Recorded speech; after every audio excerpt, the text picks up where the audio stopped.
हिंगोली जिल्ह्यामध्ये यंदाच्या पावसाळ्यामध्ये वार्षिक सरासरीच्या 60% इतका पाऊस झाला आहे। मात्र अर्धा पावसाळा होऊन गेला तरी जिल्ह्यातील सिंचन तलाव पूर्ण भरलेले नाहीयेत। जिल्ह्यातील 24 सिंचन तलावांपैकी 4 तलाव 100% भरले तर 3 तलाव हे 80%च्या वर आहेत।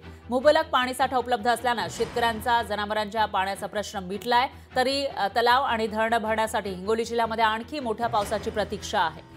तर हिंगोलीमध्ये जरी पाऊस झाला असला तरी देखील अजून मोठ्या पावसाची प्रतीक्षा आहे, कारण बरेचसे सिंचन तलाव भरलेले नाहीयेत। त्यामुळे उन्हाळ्यापर्यंत हे पाणी पुरेल का अशी चिंता या शेतकऱ्यांना सतावते। दरम्यान याचा आढावा घेतलेला आहे आपले हिंगोलीचे प्रतिनिधी गजानन वाणी यांनी।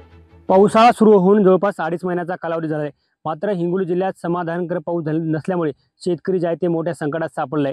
जिल्ह्यामध्ये संपूर्ण पावसाची सरासरी बघितली तर एकूण 60% आतापर्यंत पाऊस पडलाय। दरवर्षीच्या तुलनेत हा पाऊस यावर्षी खूपच कमी झालेला आहे आणि यामुळे जिल्ह्यातील अनेक जे तलाव असो धरणं असो जे आहे ते 50%च्या दरम्यान भरलेले आहेत।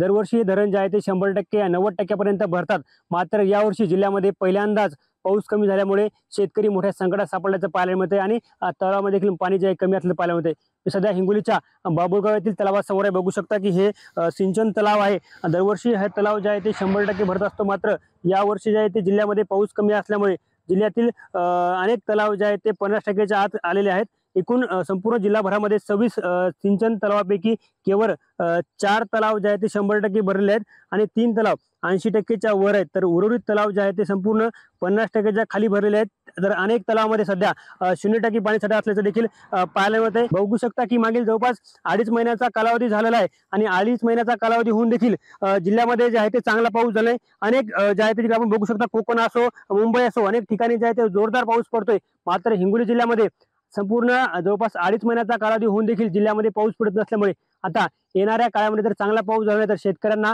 मोठा त्रास सहन करावा लागणार आहे। अनेक शहरांना पाणी टंचाईचं संकट भेडसावणार आहे। शेतकऱ्यांना आता आणखी मोठ्या पावसाची प्रतीक्षा लागली आहे।